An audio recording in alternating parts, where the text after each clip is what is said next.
بسم الله الرحمن الرحيم اللهم صل على محمد وآل محمد. And you find there is a great book by the name of Kitab Al-Ihtijaj. Those of you who read Arabic, you can refer to this book by Allama Tabrasi. In this book, and there's another great book which has been translated to English called Kitab Al-Tawheed, the Shaykh Saduq. That book has been translated to English.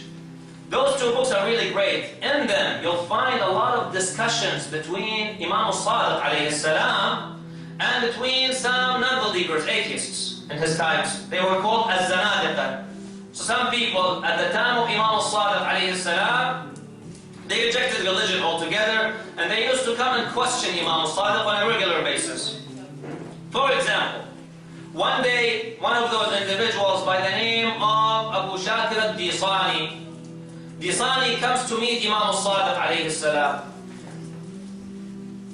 He tells him, Ya Ja'far ibn Muhammad, Arini Rabbi. He calls Imam al-Sadiq by his name, Salamullahi alayh, and he tells him, show me my Lord. Show me, tell me there's a God, show me. Prove it to me. Imam had a son who was playing with an egg. He tells his son, can you pass this egg on to me, please? He passes the egg. He says, Ya Disani, do you see this egg? He said, yes. He says, look at this egg. On the outside, it has a hard shell. He said, yes. On the inside, there is a soft shell. He says, yes. He says, inside this egg, there is a white fluid, or a clear fluid, and there's a yellow fluid. He said, yes. He said, the yellow fluid does not mix with the white fluid or the clear fluid, nor does the white fluid mix with the yellow fluid. Do you agree? He said, yes. He said, nor is there anything from our side that can go inside this egg to tell us whether this egg is good or bad. We can't tell if this egg is good or bad. Nor is there anything that comes outside of this egg to tell us whether this egg is going to be a chick, or for example, a male or a female. We can't, nothing. He says, do you think all this happens by a coincidence? Now, Disani, although he was a Zindiq, he was an unbeliever, atheist, yet he was a alim, he was a scholar.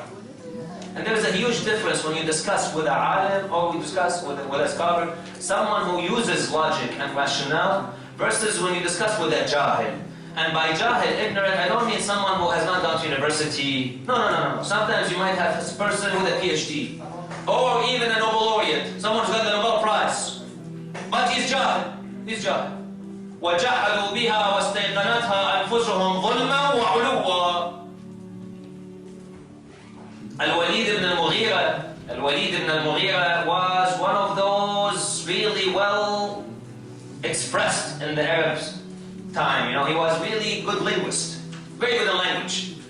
One day he goes to the Prophet and he tells him, read to me some of your Quran. The Prophet reads verses of the Quran.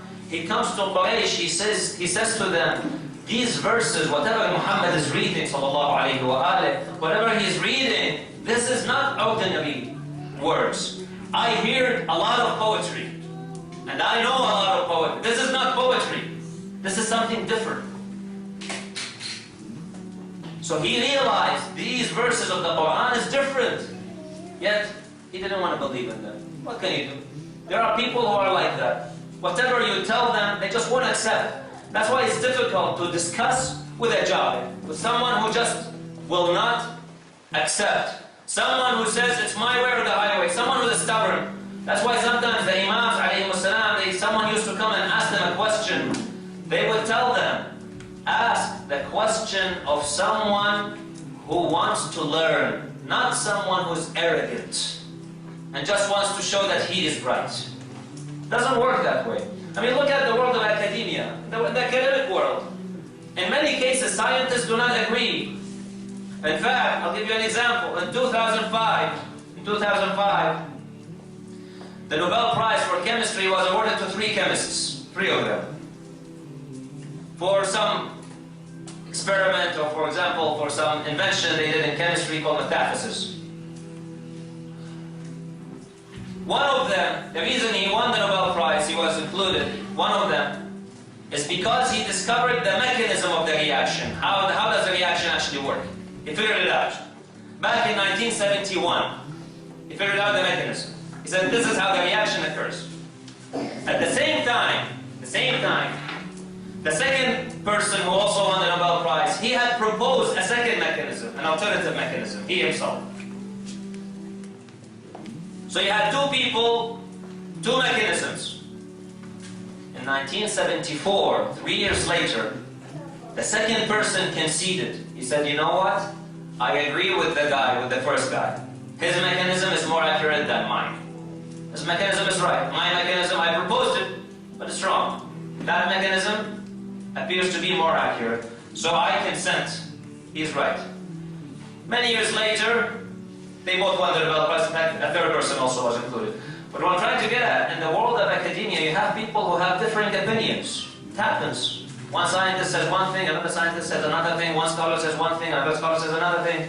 However, once the logic is shown, once the experiment is shown, once the proofs are laid, once the logic makes sense, it's done, and people can see this is it. That's it. So why don't we apply the same principle when it comes to the discussion about Allah subhanahu wa ta'ala, about faith, about religious matters? Let's apply the same principle here. So here Imam al-Sadiq alayhi salam used this logic with Abu Shakir al-Jisani, who was a scholar, he was a alim but was Indian. Abu Shakir said to Imam al-Sadiq alayhi salam, he said, nobody has ever used this kind of logic with me. This makes really good sense. And he says, I submit. Khalas. And he did sujood and he said, Ashhadu an la ilaha illallah, and then nataqa shahada thaniya, the second shahada as well.